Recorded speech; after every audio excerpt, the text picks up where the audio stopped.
Boker Tov, Yom Tov, and Lila Tov, wherever you are at. This is Carrie, and I thought I would do a quick video and to show you some things.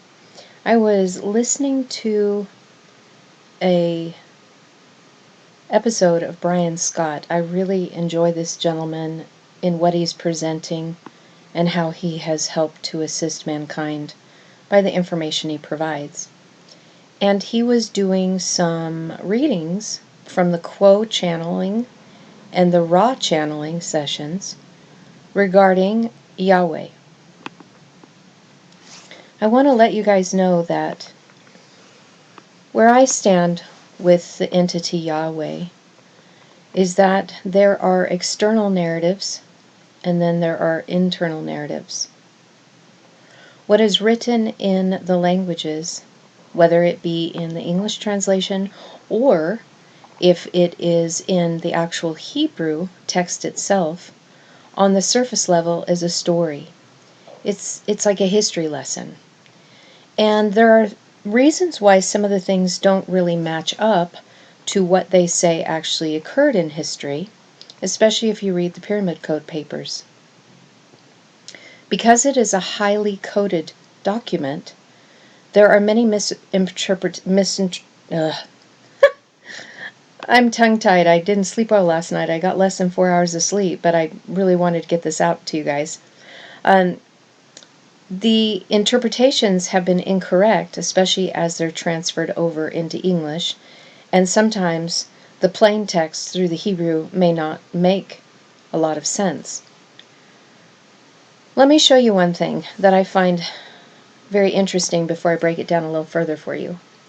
I'm in Bible Hub right now, and when you pull up the Strong's number 3068 is 3068 for Yhwh, you can see that on the right-hand side here, we have 6,220 occurrences. And if you render that down through toroidal math, it equals 1, which is not surprising.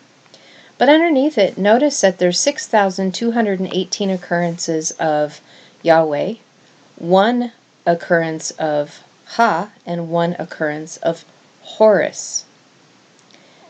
Bible Hub apparently doesn't want you knowing where these two singular occurrences are, which is a morphology from Yahweh, the root being Yod or Hayah, Hey Yod Hey.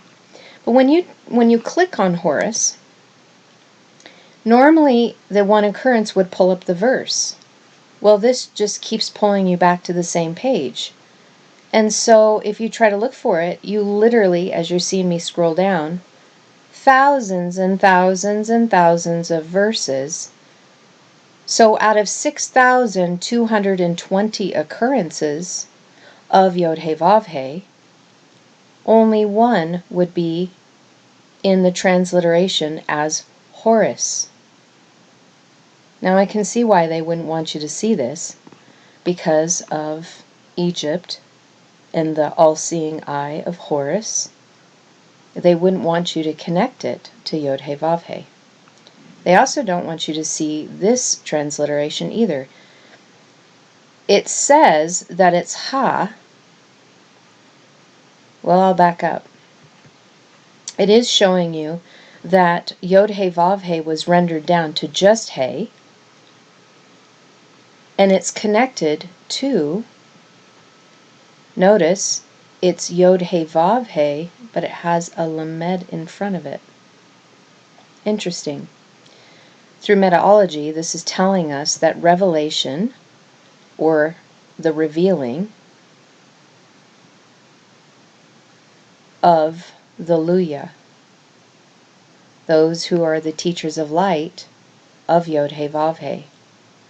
So it's amazing that they pull that one up, but every time I try to go to Horus, they will not let you know where that is, because they don't want us to connect the dots. And before I specifically go into Yod-He-Vav-He from the written form, not the historical text that's teaching us a thing that happened in history, but what it is being written to us for our meta changing, I want to show you something. Most people don't know this, but we're going to go ahead and pull up the first occurrence of where Yod-He Vav-He shows up. It's in Genesis 2:4. Actually, I'm sorry, I went to the wrong page of where I wanted to take you. We're actually going to go to 3068 itself. And if you've navigated through Bible Hub, you'll know where I'm going on this. But I want to take you down to all the movements that they show within the text. Sorry if this is getting you a little seasick here. Probably would have helped if I just would have had it on the page itself already set up. But these are the forms and the transliterations of the word Yod-He Vav-He. You would not see this in the English translations, because in the English translation, Yod-He Vav-He is all capital letters L-O-R-D. It's capital L-O-R-D. So you would never know in context of where this is actually showing up, what is being said, because English, it hides it. But I want to point out to you that some of these changes, for example, you can see at the very beginning, and I apologize, it's small on your screen, a bet has been added in front of Yod-He Vav-He. And then as you scroll down, here's our Horus. And I have no idea where that is in Scripture because this doesn't link it. But this is literally a transliteration morphing from Yod-He Vav-He. And it is Horus. It actually would be pronounced Horish based on the vowel points. But nevertheless, it is still Horus. There's much could be said there. We'll have to wait for that for another day. Then we have another morphology where we have a Vav Lamed instead added in front of it. And as we keep progressing, we can see that there further down we have a Kaf that has been added, a lot more Lameds. And then we've come to a Mem in front of it. And then finally, a Sheen. All of these have a meaning. Every single one of these that have letters added or deleted, they have specific meanings because they're codes and they're speaking to us. But again, you wouldn't see it in English. So back to the main reason why I wanted to share this with you. Yod-He Vav-He is a structured teaching. It is a representation of a teaching pattern of mother and father. Yod-He being mother, Vav-He being father. So the Yod-He, let me highlight it here. So the Yod-He is a representation of mother. Her job is to give the Yod, which is to paint the picture, or paint the picture as a vision, so that you can, she gives it through the open hand, you receive it, which is the power, means, and direction for you to attach to her teaching, her revelatory teaching. But she paints the overall picture so that you can then, or Vav, connect to the last portion, which is the He of the Father. So she sets you up by presenting the vision of the becoming. Because I don't know if you realize this, if any of you have looked into this, but Yod-He Vav-He comes from the root, sorry I scrolled too far down, Haya. Haya means to fall out, come to pass, become, or be. So if you've listened to any of our teachings before, or read some of our writings, we use the term become and becoming all the time. And it is actually from this portion, or from this word, Haya. Haya is the revelation of mother, the revelation of father, since it's the portion of his teaching, that are connected with the common vision, which is the power, means, and direction, to become, to come to pass, to be. That is actually the root of Yod-He Vav-He. In morphology, many times when you will see a vav in the root of the word. If it's removed, then when it's written in scripture, generally, but not always, a vav will be put in place, and vice versa. If this were a vav in the middle, and it was removed, then the yod would be put in place. So the yod is what we want to connect to. The yod is the connecting rod, the piercing rod. It helps us to attach ourselves to our heart and the heart of Source, as that is with what's in the root itself. Mother is represented on the prefix, father is represented on the suffix of the word. And in the middle is where our inner man dwells, our heart, and that's where Source, where we connect to Source and our inner man. One more thing I find interesting is the Brown Driver Briggs actually attaches it to something else other than Yhwh. But remember, Yhwh and Hava, if there's a yod, there's meant to be a vav. If there's a vav and it's removed, there'll be a yod. So NAS, I'm sorry, I said Brown Driver Briggs and I meant NAS, says it's from Hava. And Hava means to become. Now they don't really show anything as far as transliterations, but because I know the language, this is telling us that Hava is He Vav He. So again, Yhwh to Hava, the yod is the vision to become it, the vav is the nail that connects us to it. And this word means to become. So now that you've understood that, and also think it's interesting that Hava means to fall. So in our fall, when we fell, we have the ability to then connect to become. So there's a way through the language for us to elevate out of our fallen state, which really our fallen state is having ourselves attached to the beast ego nature, which tells us that we're separated. That A, we're separated from God, and then B, that we're also separated from one another, including the animals, including the planet, that we are separate entities and beings, and the beast ego nature is ruled in fear. That's how it rules over us. So we need to dethrone it, and we do that through the process of becoming, through the Yhwh, so that we can reverse the fall. The fall put us in a denser nature, and if you read the Pyramid Code papers, it actually says that we are just above the level of the consciousness of plants, that animals in a lot of ways are higher in their consciousness because they understand that they are one. We call it the survival of the fittest, and that's how the beast ego would see it, but that's not the case. They work together as a group, as an entity, survival of the group. And so there are reasons why they do what they do, but it's not the survival of the fittest. It's for the needs of the whole. So really, in consciousness, they are higher than we are because we have the beast ego nature attached to us, keeping us from realizing we are all one. This is how we reverse the fall. It's through the teachings of Mother, Father. Because through that process, that is when we actually become Elohim. The strong leaders of the covenant, the teaching shepherds, that are revealed as those who have the power of the right hand and have completed the journey out of the waters of chaos into the waters above as Elohim. There's definitely a lot to be said. I could actually teach on this whole verse because it's so profound of what I'm seeing with my natural eye.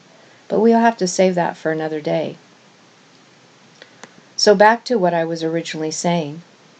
Yod He Vav He is a teaching pattern of Mother and Father. Mother's job, and just to help explain this, Brian Scott and what they were saying is that it appears to be two different entities, and any of you who have been a student of the Bible and read it through for yourself can say that you actually see a different entity as a God in the Old Testament and a different entity in the New Testament. But really, we're in a system of duality. They are the same being. But they have to present themselves in two separate parts so that we can learn in a system of duality so that it can be reconciled back into one, so that you can actually see they're the same. A good way of looking at it is a coin has two faces.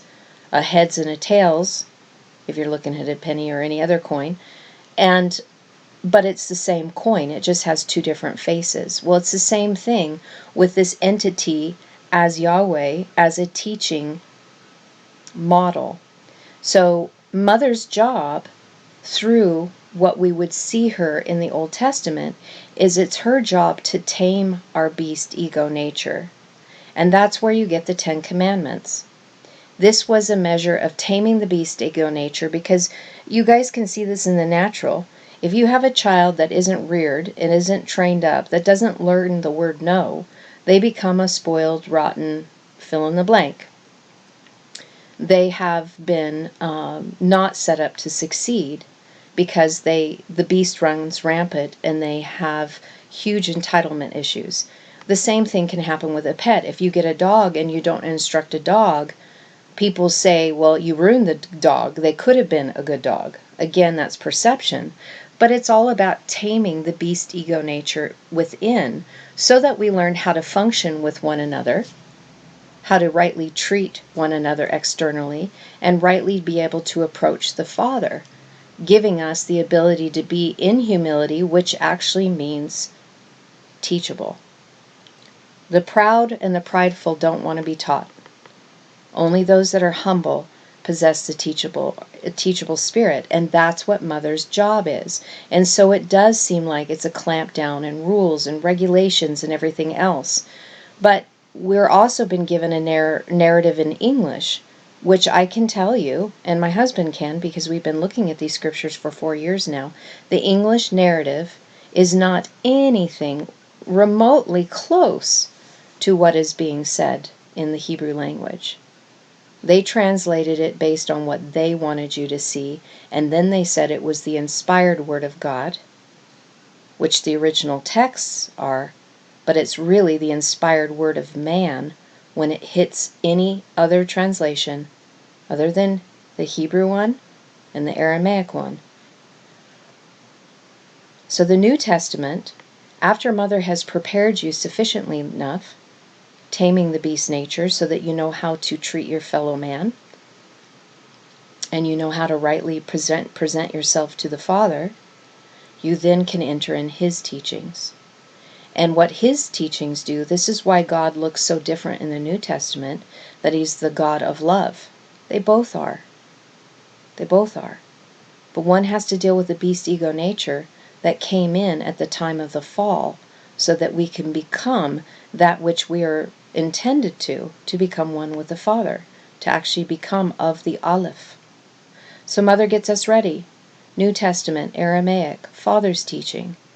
Father's teaching then takes the student who has been tamed and yoked to Mother's teaching, and then teaches you the secret hidden message, so that you can decipher the plain text to see the subtext of what is really being said, of how we can vanquish the beast nature. It is through His teachings that we learn to perfect love. And in perfecting love, we open the heart chakra wide open, and then it allows us access to the throat, to the pineal, and the Keter. Then we activate our Merkaba.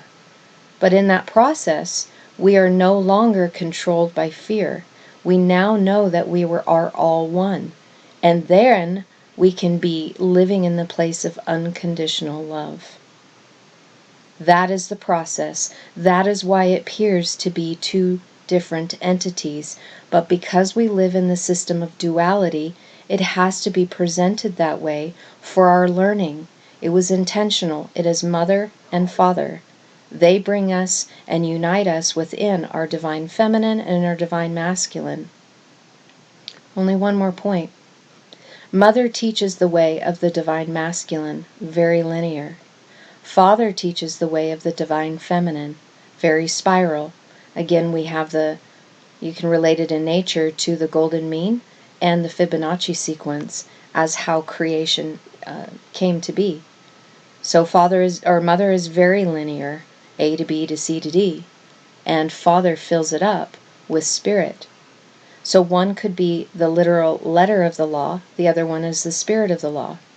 Mother's job is to teach you your Aleph, Bet, Gimel, Dalet, Hey, the basic meanings of the letters themselves, and the spiritual journey on the surface level, because when you look through the Aleph, Ba'it, Ivri, the letters in sequence tell us it's a story of us becoming.